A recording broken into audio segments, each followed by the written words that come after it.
Isigcawu sesishagalolunye sencwadi esiyibhalelwe uLungisani Mavundla esihloko sithi unyaka wesethembiso season 2. Uma zakhulale ejabule ngomsebenzi wokuncenca uMaqhawe ekutheni nafundisa uZolile aphinda amlinde kuphela unyaka. Uzizwe indoda yamadoda ngalesi senzo. Ebusuku ungenele umyalezo ukuthi abafundi balomkhakha wakhe abenza unyaka wesibili bayabhalisa kusasa ngomsombuluko. Ulaleze itatazela ingekho nendlela yokuyokwazisa uZolile ukuthi uyahamba kusasa kwazise kukhona uMaqhawe ocele kahle ukuba bangaphinde babonane. Uhlelo ukubhala incwadi ayishiye nodadewabo uThabile njengenjwayelo obezoyidlulisela kuZolile esikoleni. Uphuma nje kuseni esevalelisa uyayibona lezi incwadi ezimbili ezisesangweni eduze nomquba wenkomo. Ayithathe sephuthuma ibhasi eyitshela ukuthi hleze ziwe kuye ngoba usenomkhuba wokulokhu efunda incwadi ababebhalelana nazo noZolile. Engeneni kwakhe ebhasini inhliziyo yakhe ibingemuva efisa sengazuthi ngabe uyasibona isithando sakhe sithathazisa izandla njengasemhleni.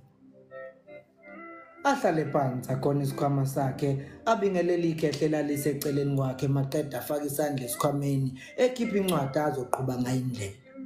Amangalo umeqaphela ukuthi le ncwadi intsha futhi akazange ayibone nangaphambili.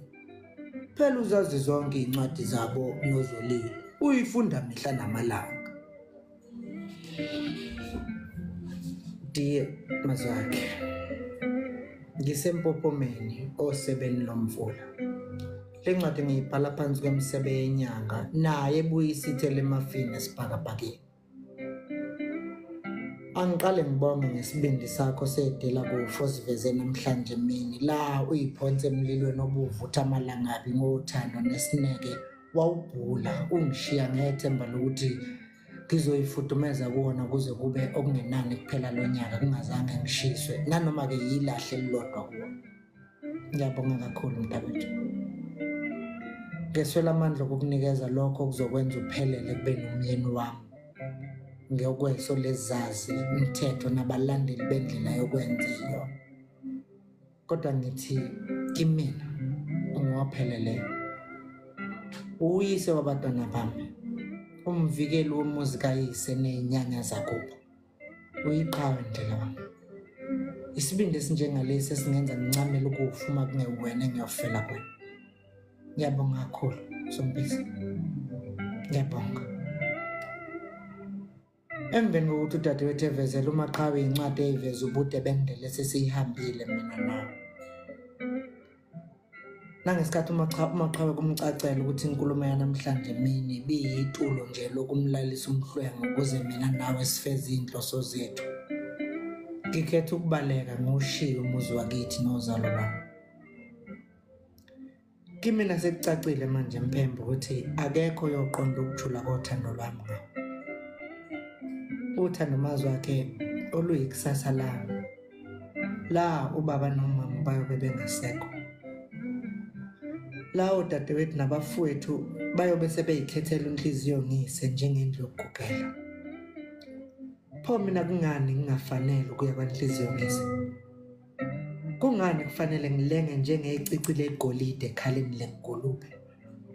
Ingulube mazakhe ezolifaka odakeni nasemanzini angcolileyo ngenxa yokungaqondi inani engiyilo.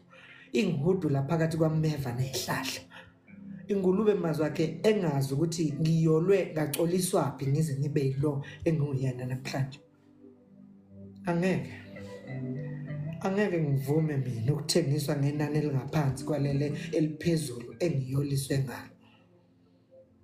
Kodwa ke manje indlela yami ihamba ebumnyameni njengoba ngingazi la ngiyakhona nje. Lishonile ilanga lami nemini yami yaphela. Ubusuku nobumnyama bufike ngingalindele ngingazelele. Ngesikhathi ithemba lami ngilibeke enyangeni ukube ngikhanyisela.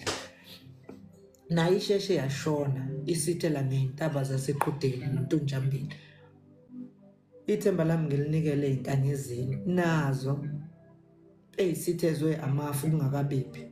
Ngasala ngitingaza ngidunguza oswini isimfilibe indlela yami. Manje ngisasele nathemba. Wonke ashabalele.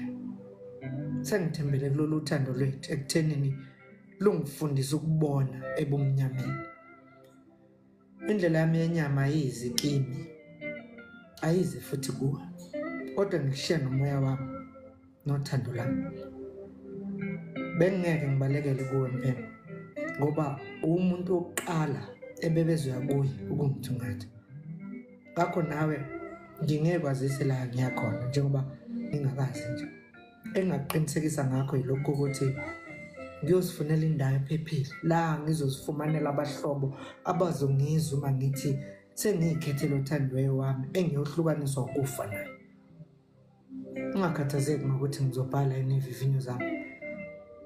Ngizobhalisa, ngifunde, ngibhacile kuze kube ukuthi ngiyabhala ngenzuko okubhala ngazo. Akekho kumele azi la engikhona. Ngiyaxolisa isithando sami ukuba kwenzeke ngale ndlela, kodwa ngebhadi kubukeka sengazuthi iwona mangweva okugcina umuntu asengayama ngawo ukuphebeza lo moya wokusehlukanisa. Ngakho ngiyakuthanda kakhulu futhi. Ngakho ngizolwa ngiyi-connecting kuze kube siphiwe futhi siphinda siyahlangana ngisewuyena wakho ophelele ongenasici.